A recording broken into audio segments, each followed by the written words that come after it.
Good morning, friends. I am Mohammad Noshad, HSC channel in Dynamic Nutrition of Skill Development. Today, I am with my new topic, that is health and safety audit. Frequently, I am getting the request to make a video on health and safety audit, especially one of my uh, favorite, very close student, Sadiq Jamal, and he was regularly requesting to me for the making video on health and safety audit. So Sadiq, is for you and others as well as.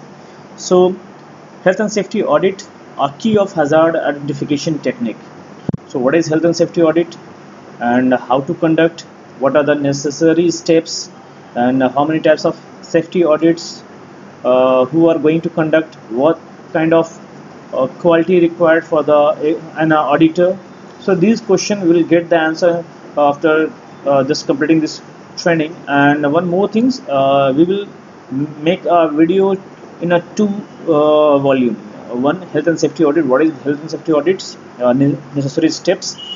And second will be on base of BOCW audits, Building Other Construction Worker Act, according to BOCW audit reports. How we prepare the audit reports according to BOCW. So in this part we will learn health and safety audits. What are the definition of health and safety audits? What are the techniques and how many types of audits? And next we will make prepare the video, that is uh, what is health BOCW audits reports. Okay, so let us start first part.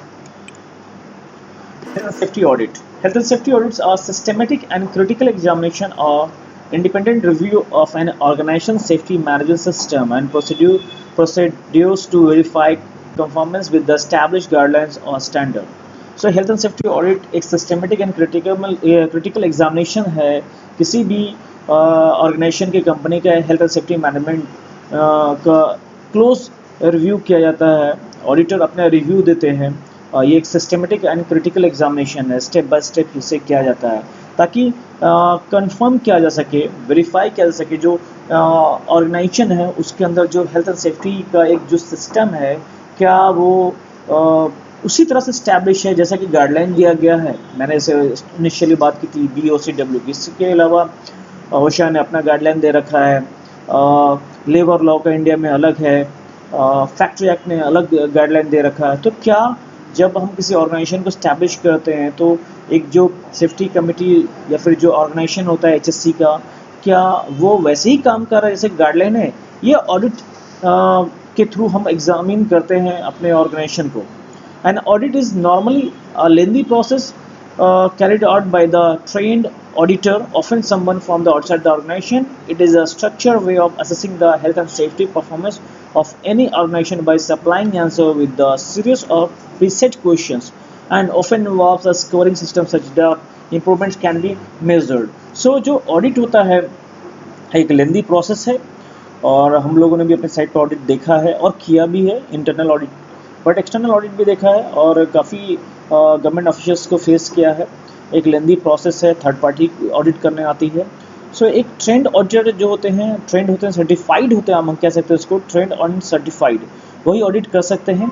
And उसके बाद organisation में वो एक structure approach लगाते हैं audit करने के. बहुत से तरीके हैं, प्रीसेट क्वेश्चंस होते हैं और जो जिसे आप चेकलिस्ट कह सकते हो, वो चेक करते हैं, उसके अकॉर्डिंग चेक करते हैं वो कि क्या ऑडिट सही मानों में ऑडिटर जो अपना चेकलिस्ट के थ्रू चेक करता है कि क्या सही मानों में काम चल रहा है जैसा कि गाइडलाइन या जो भी एक्ट हम फॉलो कर रहे हैं इंडिया में है या फिर जहाँ भी हम काम कर रहे हैं, स्टेट एक्ट या सेंट्रल एक्ट वो काम कर रहा है या नहीं कर रहा. और साथ में स्कोरिंग होता है, साथ में उस तरह से हम उसको चेक करते हैं कि क्या जो health and safety management system है वो अपना काम कर रही है या नहीं कर रही है. Through the audit we can understand.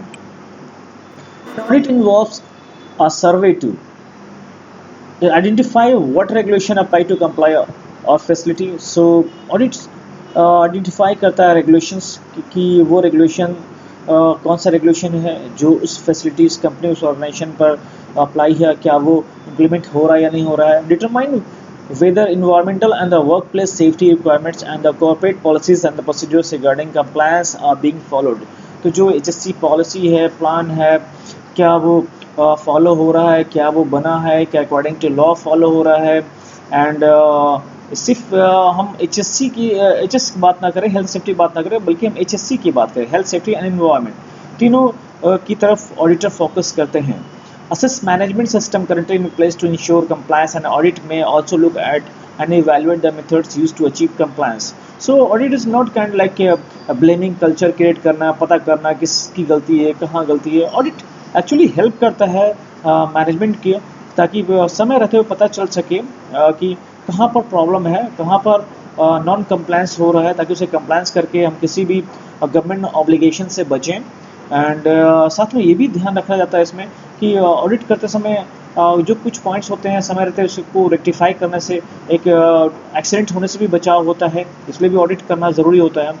When properly conducted, an audit can help to identify and correct regulatory deficiencies, which is in a turn and can improve workplace safety and help reduce liabilities.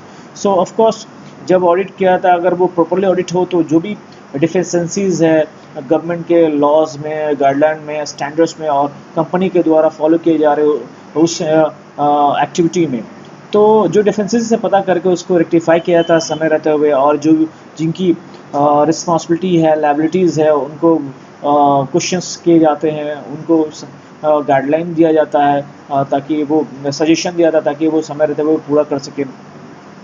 Audits can serve to increase employees' awareness and understanding of environmental and safety regulation, and the audit process can also be opportunity to demonstrate your company's commitment to the compliance. So audit ये भी find out करता है कि जो एक commitment है policy में तो लिख दी जाती है बड़ी बड़ी बातें, तो क्या एक्चुअल साइट पर क्या वो इम्प्लीमेंट हो रहा है, क्या वो फॉलोअप हो रहा है, क्या वो फॉलोअप डाउन द लाइन हो रहा है, या फिर फ्रंट लाइन स्टाफ के द्वारा हो रहा है, या कि मैनेजमेंट के थ्रू ये हो रहा है जो फेस हैं कंपनी के। तो ऑडिट एक्चुअली ये सब जो बीच में लैप्सेस हैं उनका पता करती है और समय रहते हुए उसको रेक्टिफाई करने का सजेशन देती है, गाइडलाइन देती है। Workplace audits may be viewed by the regulatory agencies. A truly completed audit with the proper follow-up can signal that the company is making a good faith effort to comply with the applicable regulatory requirements. This also increases the morale of the workforce. By doing an audit, lapses in the existing policy and the procedures could be identified and make necessary changes to the existing system. It will also help to decide whether a change is also required in the current risk assessments or not. So guys जो मैं पहले बता रहा था कि audit करता क्या है कि ऑडिट जो लैप्सेस हैं, जो गाइडलाइन है, स्टैंडर्ड है, उसके रेगुलेटरी स्टैंडर्ड है, उसके बीच में और मैनेजमेंट के थ्रू जो फॉलो किए जा रहे हैं, जो भी SOP है फॉलो किए जा रहे हैं, उनके बीच में क्या कोई लैप्सेस अगर है तो वो क्या है। और ऑडिट एक्चुअली एक फेथ क्रिएट करता है वर्कर्स के बीच में, मैनेजमेंट के बीच में कि someone is there to watching, कोई है जो देख रहा और वो क्लोजली देख रहा है। और अगर वो एक डर सा होता है मैनेजमेंट के बीच में भी कि ऑडिटर उस बात को मैनेजमेंट तक, हायर मैनेजमेंट तक लेके जाएगा, तो उससे अच्छा है कि पहले कर लेते हैं इस ऑडिट को। ओके, तो ऑडिट ऑल्सो हेल्प करता है कि क्या हमारे ऑर्गेनाइजेशन में हेल्थ सेफ्टी इन्वायरमेंट, HSC को लेकर, हेल्थ सेफ्टी इन्वायरमेंट को लेकर क्या कोई चेंजेस करने की ज़रूरत है, क्या वो मैनेजमेंट में चेंजेस की ज़रूरत है, क्या वो पॉलिसी में चेंजेस करने की ज़रूरत है, क्या वो SOP में चेंजेस करने की ज़रूरत है, क्या ज़रूरत है। तो ऑडिट सिंपली एक हेल्पिंग टूल्स है जो मैनेजमेंट को हेल्थ एंड सेफ्टी इन्वायरमेंट को लेकर हेल्प करता है। सो आइए जानते हैं कि वो कौन कौन से audit, different kind of audits जो मैं यहाँ पर एक्चुअली मैं सारे ऑडिट्स, टाइप ऑफ ऑडिट को लेकर नहीं आया हूँ। मैं कोशिश मैंने की कि जो डिफरेंट टाइप ऑफ ऑडिट्स से जो पॉपुलर हैं, जिनको लोग जानते हैं, उनको लेकर मैं यहाँ पर आया हूँ ताकि आपको एक बार रिमाइंड हो, याद आ जाए। So different kind of audits means types of audits. Statutory regulations compliance audit. So statutory regulation compliance audit जो आपका पेपर वर्क है स्टैट्यूटरी लॉ को लेकर, चाहे वो वर्कमैन कंपनसेशन को लेकर हो, इंश्योरेंस को लेकर हो, चाहे वो जिसे आप कह सकते हैं कि कार पॉलिसी को लेकर हो, कॉन्ट्रैक्टर ऑल रिस्क पॉलिसी को लेकर हो। ओके, और जो वेलफेयर फैसिलिटी को लेकर हो, ये सारी चीज़ों को चेक करती है through the regulatory statutory regulation compliance audit में। हम पेपर चेक करते हैं कि क्या वो रजिस्टर्ड कंपनी है, कितना परमिशन है वर्क को लेकर, कितने वर्क प्रोफाइल हो रहे हैं वहाँ पर। नेक्स्ट कंस्ट्रक्शन ऑडिट, आप जानते हो अगर कंस्ट्रक्शन फील्ड से हो तो ऑडिट यहाँ भी होता है। फिनेंशियल ऑडिट होता है, इंफॉर्मेशन ऑडिट होता है, broadcast information audit, operation audits जो भी ऑपरेशन होता है, tax audit, electrical audit, fire and safety audit, pressure vessels audit and pipelines audit, lifting tackles audit, emergency communication audit. These are the different kind of audits. So इस तरह के audits होते हैं, okay, जिसमें आप quality audit को construction audit में रख सकते हो, बट क्वालिटी ऑडिट भी होता है, आपने देखा होगा साइट पर सी है तो आपको पता होगा। Next, what are types of audit evidence, कौन कौन से एविडेंस की ज़रूरत होती है और एक ऑडिटर्स कौन कौन से एविडेंस को सर्च करता है, जिस पर वो काम करता है। तो फर्स्ट फिजिकल एग्जामिनेशंस, फिजिकली वो साइट विजिट करता है, चाहे वो क्वालिटी ऑडिट हो, चाहे वो सेफ्टी ऑडिट हो या किसी और तरह का ऑडिट हो, जितने भी हम लोगों ने अभी बात की। तो फिजिकल एग्जामिनेशन बहुत ज़रूरी ऑडिट के लिए, सिर्फ पेपर ही नहीं, साइट पर जाकर जहाँ पर वर्क चल रहा है, ऑपरेशन चल रहा है, उसे चेक करना होता है। Confirmation receipts of written oral response from the independent third party, तो जो थर्ड पार्टी है उन्होंने कोई कुछ सजेशन दिया, कुछ गाइडलाइन दिया, ओके, कुछ एडवाइस दिया, तो उससे वो चेक करते हैं। इंस्पेक्शंस, जनरली साइट पर इंस्पेक्शंस होते हैं, सर्वे होते हैं सेफ्टी के, तो उस डॉक्यूमेंटेशन को चेक किया जाता है। Recalculation to find out the difference between the client assessment and the audit assessment so that form accuracy. So client भी जो होती है वो अपना, उसके जो स्टाफ्स होते हैं, उसके मैनेजमेंट होती है, वो अपना ऑडिट करती है, या फिर वो कहें आपकी वो अपना इंस्पेक्शन करती है। तो उनकी जो रिपोर्ट्स हैं और जो साइट मैनेजमेंट की रिपोर्ट्स, उनके बीच में जो डिफरेंसेस है उससे भी रिकैलकुलेशन किया जाता है कि क्या दोनों के बीच में डिफरेंसेस है, फाइंड आउट किया जाता है ऑडिटर के द्वारा।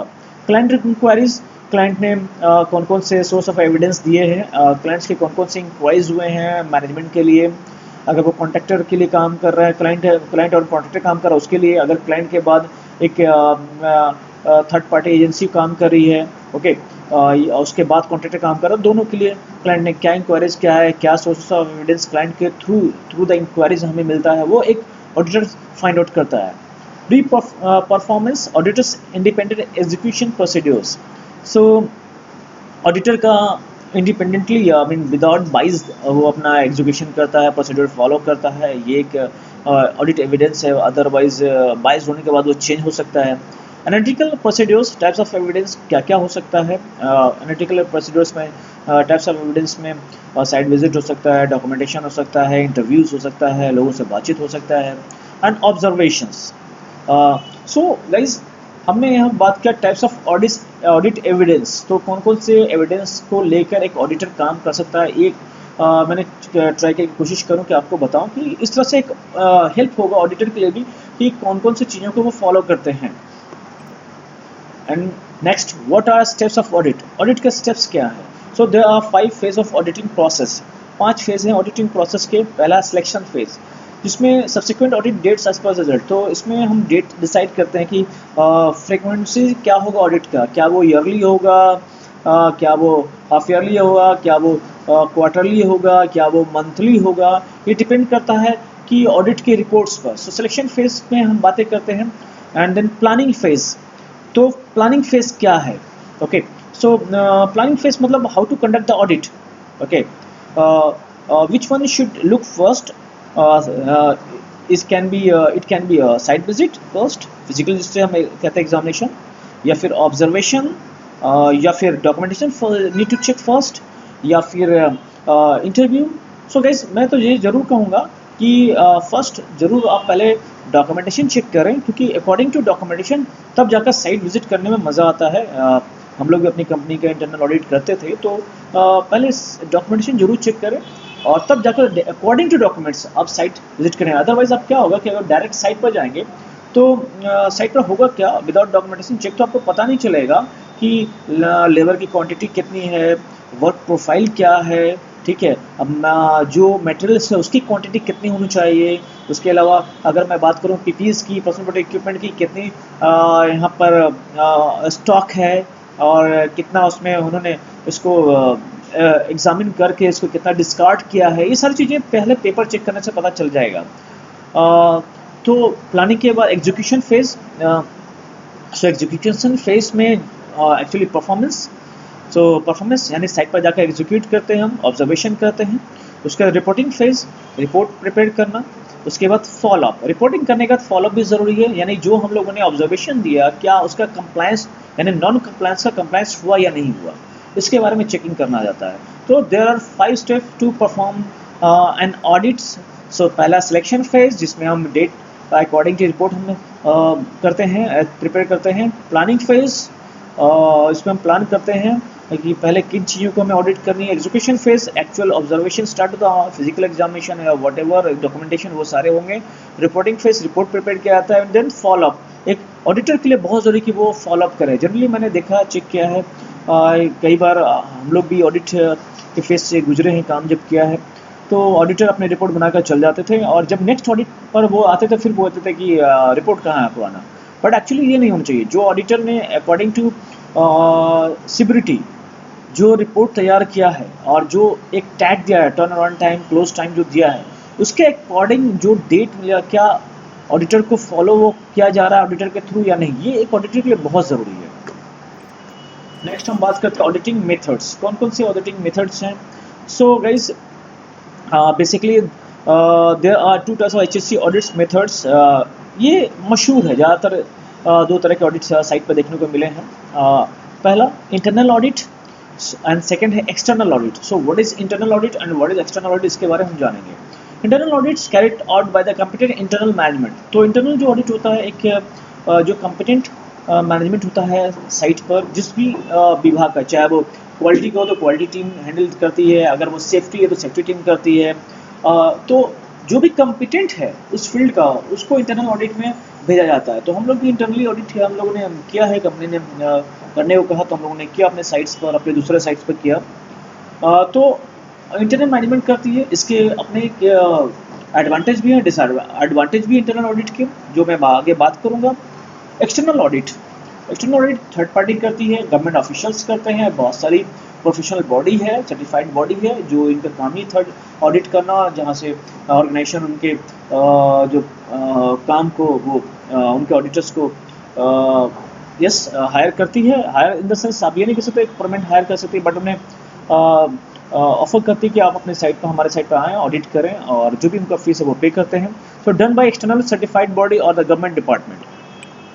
First time to auditing methods में हम बात करेंगे इंटरनल ऑडिट के बारे में कि इंटरनल ऑडिट का क्या एडवांटेज है, why we just any organization offer for the internal audit not external. So इसका कुछ एडवांटेज भी, कुछ डिसएडवांटेज भी, इसी तरह से एक्सटर्नल ऑडिट का भी एडवांटेज है, डिसएडवांटेज, दोनों की बातें करेंगे। तो फर्स्ट हम यहाँ पर जाने कि एक इंटरनल ऑडिट का क्या एडवांटेज है।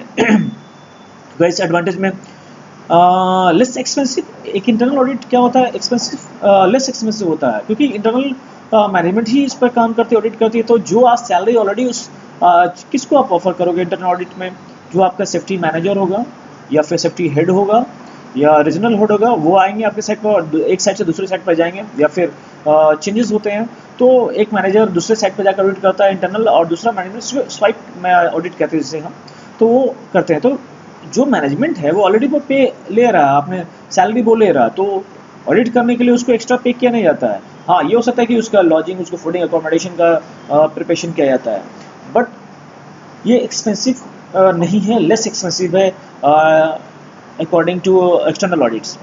Auditors already familiar with the work place and what is practicable for the industry. जो इंटरनल ऑडिटर होते हैं वो जिस भी साइट पर जाएंगे अपने कंपनी के थ्रू आउट द साइट, वहाँ पर वो अपने जो वर्क प्रोफाइल है और जो वर्क प्लेस उससे फैमिलियर होते हैं, तो बहुत सारी चीज़ें उनको दिख जाती है और वो खोज लेते हैं। अगर साइट मैनेजमेंट ना भी चाहे उन्हें दिखाना, ऐसा होता है, तो बट ऑडिटर देख लेते हैं क्योंकि वो इंटरनल है, उन्हें पता है क्या चल रहा है।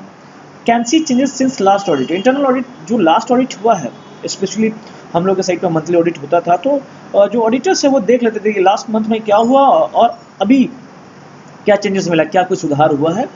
Improves ownership of the issues found.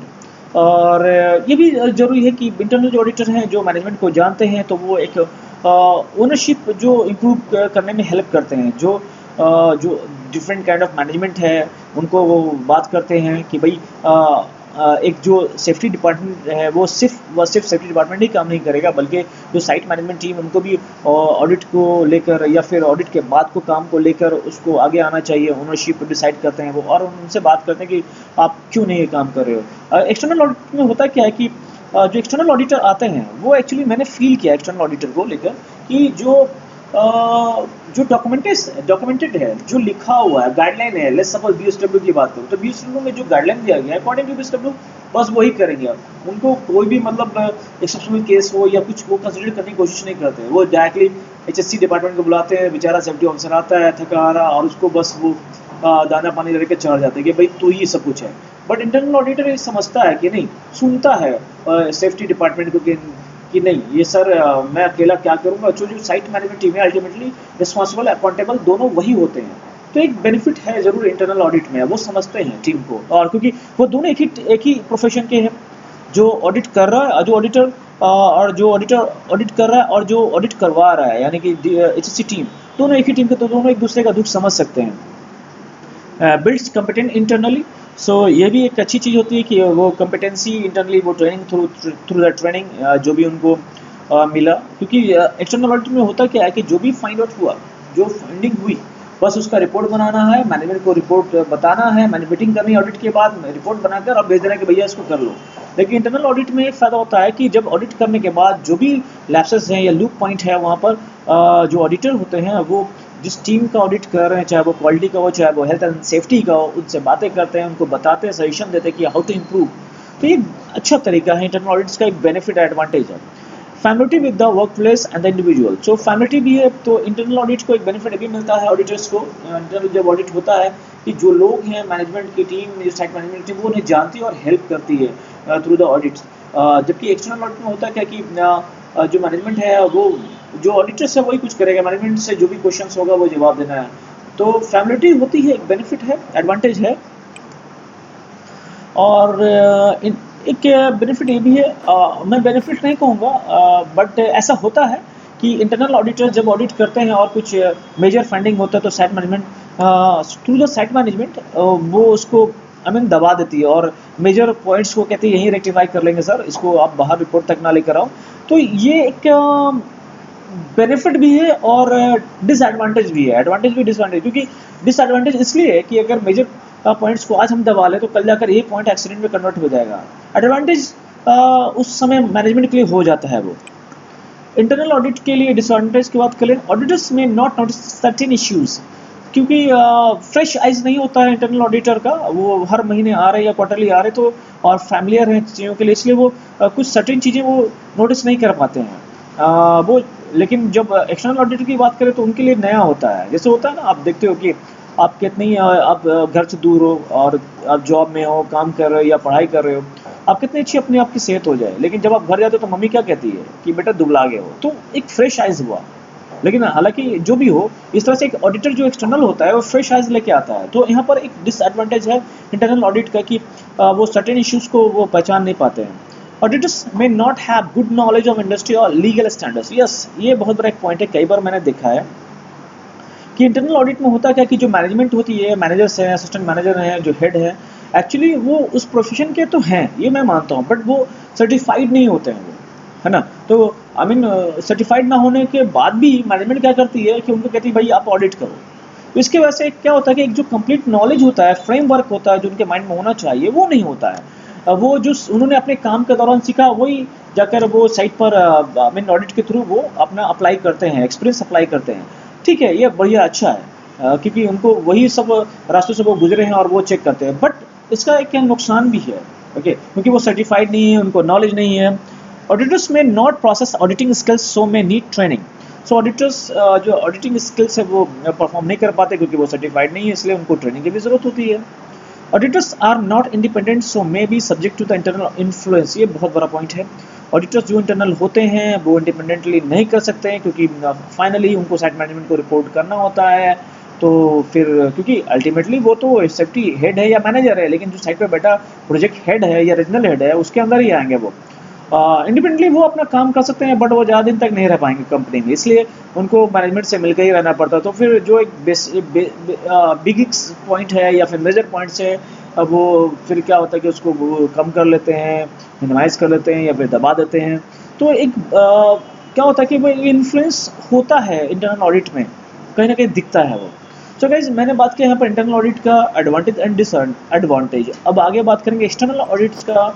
जो एक्सटर्नल ऑडिटर होते हैं उनके या ऑडिट्स होते हैं उनके एडवांटेज या डिसएडवांटेज क्या होता है। पहले बात कर लें एडवांटेजेस की। सो independent of any internal influence, external audit किसी भी इन्फ्लुएंस में नहीं आता है, वो वही रिपोर्ट तैयार करता है जिसे वो करना है, जो क्योंकि वो प्रोफेशनल है। फ्रेश पेयर ऑफ आइज, वो एक फ्रेश पेयर ऑफ आइज लेके आता है, जैसे मैंने अभी मम्मी वाला एग्जांपल दिया था कि वो आता है और उसे हर वो चीज़ नोटिस करता है जो उसको नया दिखता है। Okay, already has audit experience, उसको एक ऑडिट, क्योंकि वो प्रोफेशनल है, ऑडिट एक्सपीरियंस है, सर्टिफाइड है, ट्रेंड है, सर्टिफाइड है एंड तो उसको एक एक्सपीरियंस उसका काम करता है। May have wider experience of different types of work place. So वो सिर्फ हमारे साथ नहीं बल्कि जितने भी साइट्स से जहाँ पर भी कॉन्टैक्ट किया था, जगह जगह वो जाता है, ऑडिट करता है, तो हर जगह के एक्सपीरियंस पे काम करता है। बट जबकि इंटरनल ऑडिट में बात करें, एक ही तरह के प्रोफाइल में वो इंटरनल मैनेजमेंट काम करती है। Recommendation often carry more weight. So इसका जो एक्सटर्नल ऑडिटर का जो रिकमेंडेशन है वो ज़्यादा, उसका जो रिकमेंडेशन है, सजेशन, एडवाइस है, वो ज़्यादा मैटर करता है। और आप जानते हैं एक्सटर्नल ऑडिटर जब आता है थर्ड पार्टी कितना ज़्यादा साइट पर हंगामा होता है और आपके सीनियर्स मैनेजमेंट तक हिल जाते हैं जो भी रिकमेंडेशन वो देता है। May be more up to date with the law and best practices है। तो जो एक्सटर्नल ऑडिटर है वो जो लॉ चेंजेस आया है या जो भी कुछ है वो ज़्यादा अपडेट होता है और जो बेस्ट प्रैक्टिसेस हैं वो परफॉर्म करता है। तो ये बेस्ट पार्ट है एक्सटर्नल ऑडिटर का। अब बात करें थोड़ा डिसएडवांटेज का। So external auditors are expensive, of course external auditor है तो आपसे एक्स्ट्रा पे करेंगे।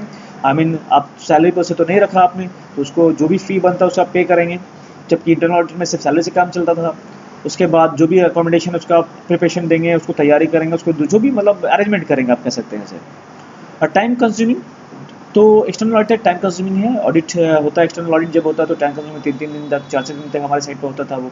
तो एक टाइम कंज्यूमिंग है। आपका जो प्रोडक्शन से है वो स्टॉप करेंगे, आप रुका रहेगा क्योंकि आपको पता है कि आप प्रोडक्शन करेंगे, कुछ ना कुछ दिखेगा। आप नहीं चाहते कि एक बड़ा इशू हो तो आप वहाँ पर भी आप कंप्रोमाइज़ करते हैं।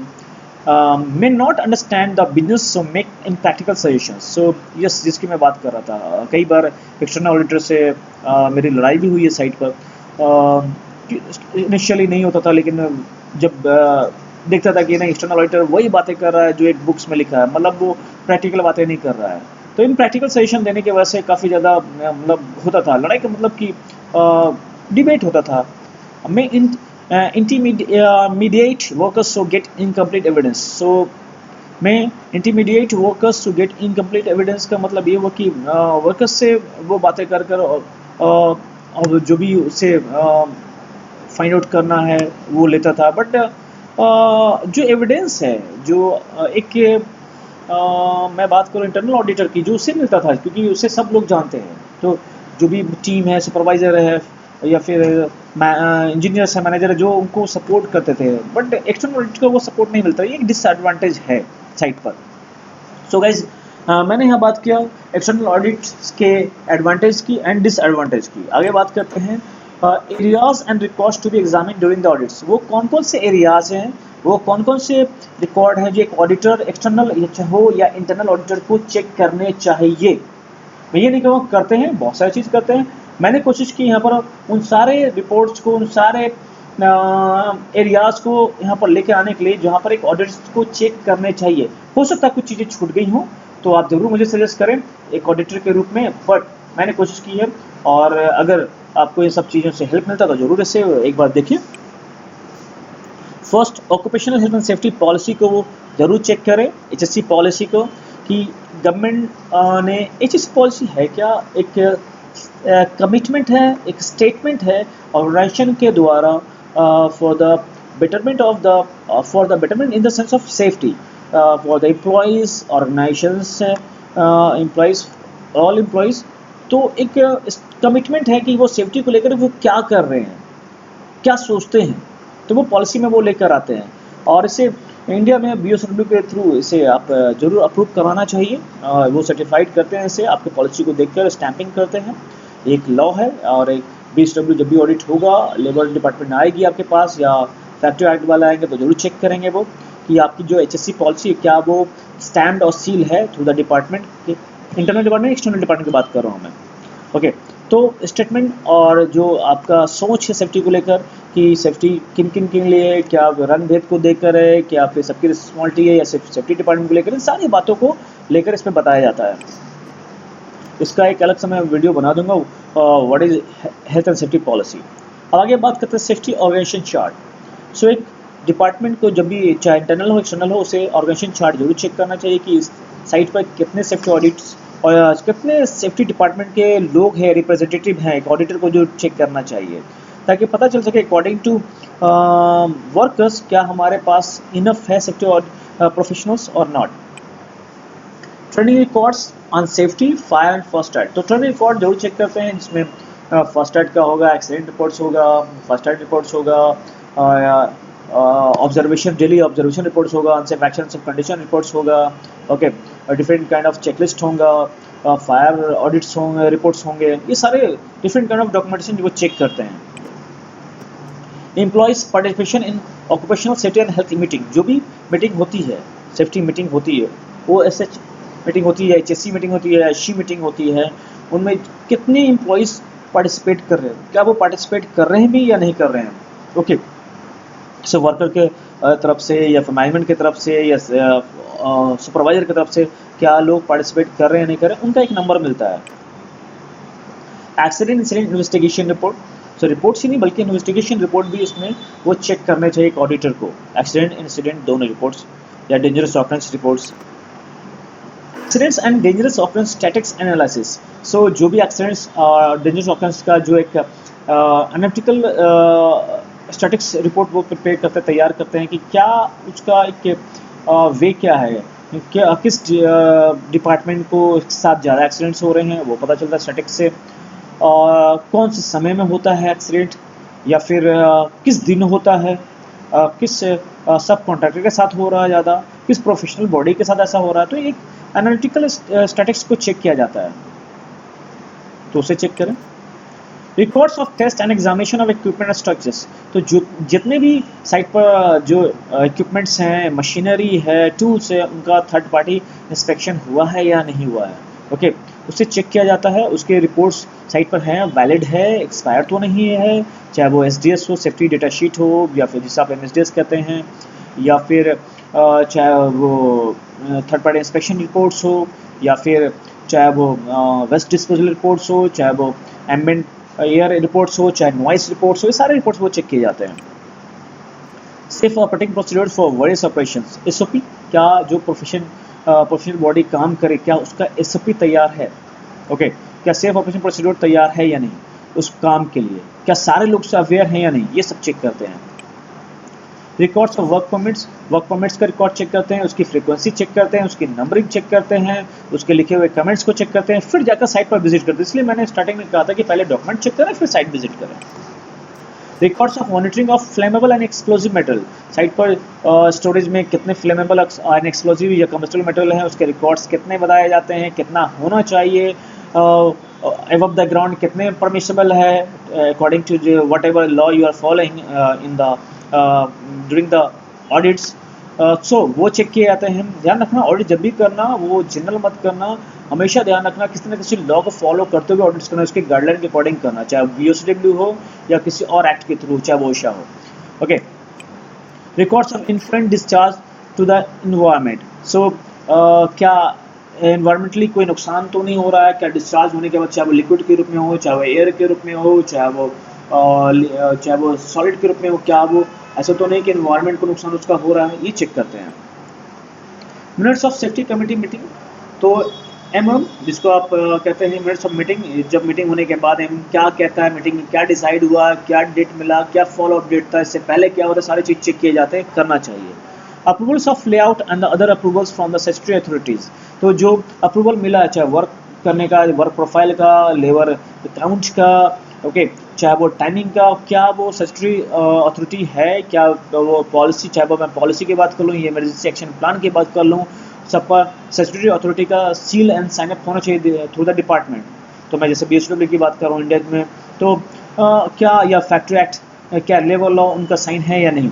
Records of any modification carried out in the plan process, जो भी मॉडिफिकेशन हुआ है, जब फर्स्ट टाइम जब कोई प्लांट इक्विपमेंट आता है उसके बाद मॉडिफिकेशन हुआ है, तो क्या उसका कोई रिकॉर्ड कहीं मिलता है? लेट्स सपोज आप बात कर ले स्कैफोल्ड का ही, स्कैफोल्ड जब तैयार किया, चेकलिस्ट बनाया और तो उस समय कुछ स्कैफोल्ड का बाद मॉडिफिकेशन हो, तो क्या मॉडिफिकेशन करने के बाद चेकलिस्ट में या कहीं पर रिकॉर्ड्स हैं रजिस्टर में कि क्या मॉडिफिकेशन हुआ है, किसके परमिशन से हुआ है? मेंटेनेंस प्रोसीड्यूर्स रिकॉर्ड्स, मेंटेनेंस जो कंपनी जो मेंटेनेंस में लगी रहती है, स्पेशली शटडाउन के दौरान जरूर होता है मेंटेनेंस का काम, तो क्या उसका कहीं पर कोई रिकॉर्ड है या नहीं? कैलिब्रेशन एंड टेस्टिंग रिकॉर्ड, जो भी इक्विपमेंट्स हैं, मशीनरी, उसका कैलिब्रेशन रेगुलरली हो रहा है या जो टेस्टिंग उसका हो रहा है उसका कहीं रिकॉर्ड है या नहीं? फिजिकल एग्जामिनेशन जरूर करें और साथ में डॉक्यूमेंटेशन के बाद। Service inspection manuals records including data metal handling. Service inspection manual का मतलब होता है कि जो भी सर्विस की दी जा रही है, किया जा रहा है, और उसका कोई मैनुअल है या नहीं, ठीक है, चाहे SDS हो या MSDS हो, और जो मटेरियल अकॉर्डिंग टू मटेरियल, यानी जो मटेरियल हम यूज़ करें उसका, ओके, चाहे वो आपके साइड पर कोई भी केमिकल क्यों ना हो, कोई सब्सटेंसेस, हजारस सब्सटेंसेस क्यों ना हो, सबका एक मैनुअल होना चाहिए। Job safety analysis, JSA, JHA या रिस्क असेसमेंट, इनका होना चाहिए हर एक वर्क एक्टिविटी का, जो भी आपके साइड पर फॉलो किया था, चाहे JSA फॉलो किया जाए, चाहे JHA फॉलो किया जाए, चाहे रैम्स फॉलो किया जाए, तो इन सब का ज़रूर रिपोर्ट्स होना चाहिए और ज़रूर चेक करें। एक ऑडिटर के लिए बहुत ज़रूरी चेक करें, हर एक वर्क एक्टिविटी का ज़रूर होना चाहिए। Compliance with the statutory requirements for previous audit reports, तो जो ऑडिट रिपोर्ट्स प्रीवियस है उसको चेक करें और उसका कंप्लायंस जब हुआ है उसको चेक करें, उसका डेट चेक करें। क्या कंप्लायंस होने के बाद, कई बार ऐसा होता है कि ऑडिट हुआ, कंप्लायंस मैनेजमेंट ने कर दिया, फिर दोबारा से वही प्रॉब्लम आ गया, तो ये जरूर चेक करें प्रीवियस रिपोर्ट्स को, से एक अच्छा बेनिफिट उनको मिलेगा कि कहाँ कहाँ उन्हें और चेक करना चाहिए। ट्रांसपोर्टेशन ऑफ हजारस सब्सटेंसेस, तो जो हजारस सब्सटेंसेस है, चाहे वो केमिकल, लिक्विड हो, सॉलिड हो, गैसेस हो, उसका ट्रांसपोर्टेशन का कोई प्लान है या नहीं, ट्रांसपोर्ट प्लान वो है या नहीं, और क्या क्या सेफ्टी प्रिकॉशंस वो जरूर चेक करें।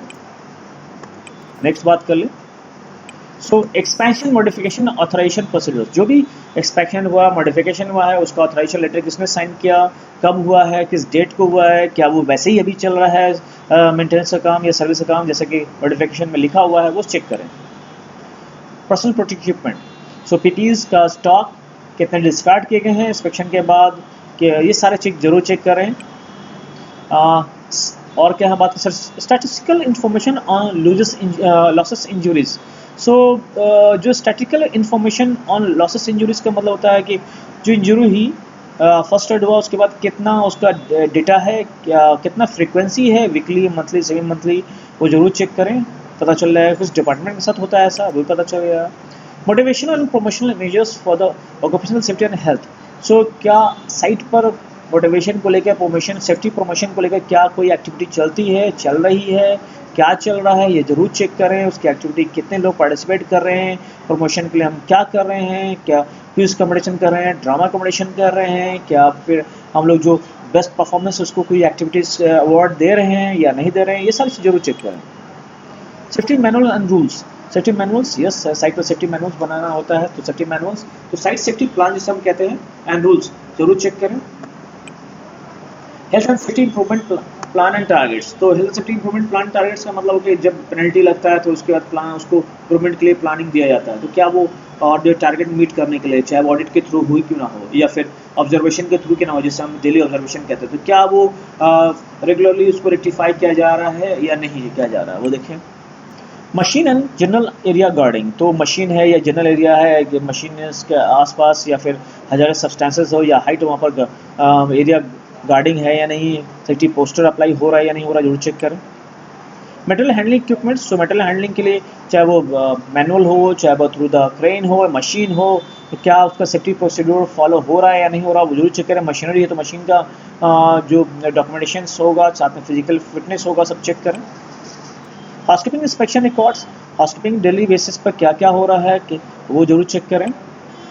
Safety in storage and warehouse, बहुत ज़रूरी है एक सेफ्टी ऑडिटर के लिए कि स्टोरेज एंड वेयर हाउस में जाए, और ज़रूरी है कि वहाँ जाके चेक करें, क्योंकि बहुत सारे आपको ऑब्जर्वेशन मिल जाएंगे एक ऑडिटर को, कि आप जब देखेंगे जाएंगे वहाँ तो दो ऐसे मटेरियल जो इम्पेयर मटेरियल है, जो आपस में नहीं रखने चाहिए, चाहे वो जैसे सपोज एसिटिलीन गैस हो और ऑक्सीजन, दोनों साथ साथ जरूर मिल जाएंगे आपको, ठीक है।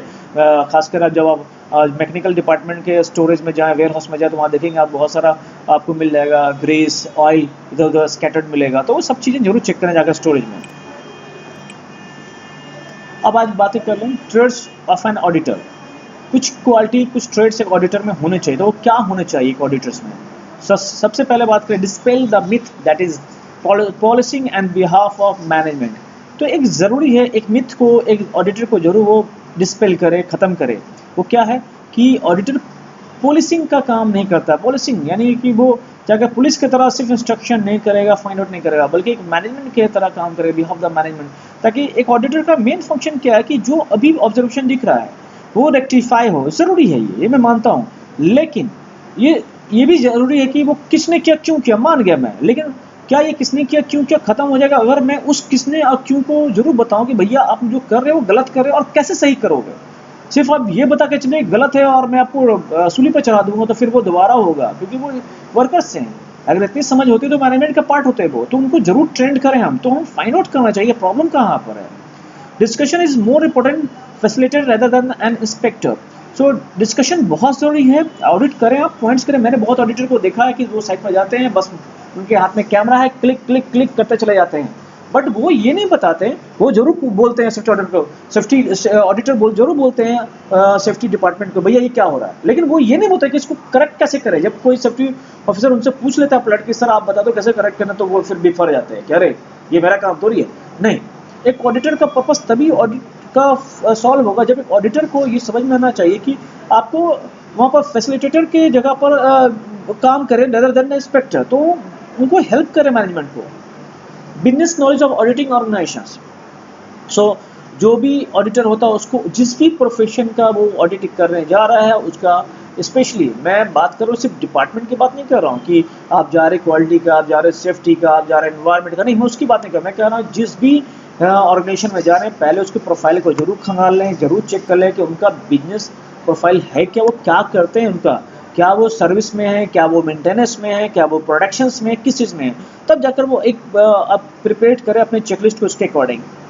उसके बाद हम बात करें analytical and critical thinking. Okay, analytical and critical thinking का मतलब ये होता है कि जो भी ऑडिटर है, जो भी जब अप्रोच वो लगाए, थॉट प्रोसेस लगाए, एनालिटिकल एंड क्रिटिकल हो, मतलब कि जो डेटा बेस्ड हो वो, ओके, एक्चुअल फैक्टफुल हो, ताकि जब उसको कंप्लायंस किया जाए उस नॉन कंप्लायंस का, तो वो जो मैन फोर्सेस है वो उसको परफॉर्म कर सके। ओके, प्रैक्टिकल हो। डेटा मैनेजिंग, डेटा का अच्छा मैनेजिंग करना उसे आना चाहिए, स्पेशली डेटा को रिव्यू करना, उसे स्क्रूटनाइज करना, ओके, डिफरेंट एक्ट्स को फॉलो करना अकॉर्डिंग टू चेकलिस्ट। जो भी वो चेकलिस्ट बना रहे हैं ऑडिट के लिए वो उन्हें आना चाहिए। जनरल कंप्यूटर नॉलेज, तो एक जनरल कंप्यूटर नॉलेज, चाहे वो एक्सेल शीट पर काम करना हो, चाहे वो वर्ड पर हो, या फिर प्रेजेंटेशन पावर पॉइंट प्रेजेंटेशन हो, उन्हें आना चाहिए, ताकि वो जब रिपोर्ट तैयार करें तो उनको एक किसी और का हेल्प लेने की ज़रूरत ना हो। ओके, फिर बात करते हैं नेक्स्ट और लास्ट हमारा स्लाइड है व्हाट्स गुड ऑडिट रिपोर्ट्स। तो गुड ऑडिट रिपोर्ट्स किसे कहते हैं वो हम जान लें। So a good audit report is critical. An audit report is an essential part of the audit, and its purpose is to report what you have actually observed and what was the seen during the auditing, including any good points. एक auditor के लिए good audit report तैयार करना बहुत ज़रूरी है। सो एक good audit report critical audit reports है, इसमें जितने भी एसेंशियल पार्ट है सबको ध्यान रखना चाहिए। ओके, सो मैं कहता हूँ कि बेस्ट तरीका क्या है कि पहले से एक चेकलिस्ट प्रिपेयर कर लो, उसके अकॉर्डिंग ऑडिट करो। ओके, एंड उसके बाद ये ज़रूर ध्यान रखें कि जो भी ऑडिट के दौरान उन्होंने जो देखा है, ऑब्जर्व किया है, उसे ही ऑडिट में लेकर आए। ऑफिस में बैठकर मैंने भी देखा है बहुत से ऑडिटर को ऑफिस में बैठ कर ऑडिट करते हैं साइट मैनेजमेंट का, बट ये नहीं होना चाहिए। आप साइट पर जाएं, प्री डिसाइड ना हो, प्री जज ना हो, साइट पर जाएं, आप उसे चेक करें, वर्चुअल हो साथ में और फिजिकल हो, दोनों हो जाए। आप साइट पर जाकर आप चेक करें, उसके बाद आप काम करें, तो ऑडिट रिपोर्ट तैयार कर तो मज़ा आएगा।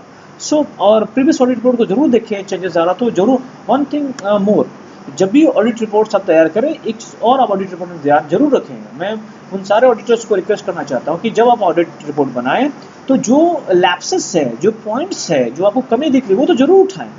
लेकिन अगर आपको ऑडिट करने के दौरान साइट पर कुछ गुड पॉइंट्स दिखते हैं तो उसे जरूर आप डालें अपने ऑडिट रिपोर्ट में। इससे क्या होगा, साइट मैनेजमेंट को एक बूस्टअप मिलता है और वो और अच्छे से काम करे। खासकर जैसे सी टीम होती है, मैं जानता हूँ जैसे टीम को बहुत मेहनत के साथ वो साइट पर काम करते हैं, दिन भर बेचारे वो लगे होते हैं, एक ही टीम होती है तो दिन भर काम करते रहते साइट पर, तो उन्हें पता है वो कितनी मेहनत करते हैं। जब प्रोडक्शन होगा तो लैप्सेस होंगे, ठीक है, कोशिश हमारी होती कि ना हो, कम हो, मिनिमाइज हो, लेकिन फिर भी जो गुड पॉइंट्स हैं उसे जरूर प्रमोट करना चाहिए, ऑडिटर के द्वारा जरूर मोटिवेट करना चाहिए। सो गाइज, ये मैंने बताया कि ऑडिट रिपोर्ट्स कैसे बनता है, बट मैं आपको बताऊंगा नेक्स्ट वीडियो में कि एक्चुअल ऑडिट रिपोर्ट कैसे बनेगा, अकॉर्डिंग टू BOSW वो चेकलिस्ट क्या है, कैसे हम ऑडिट करें।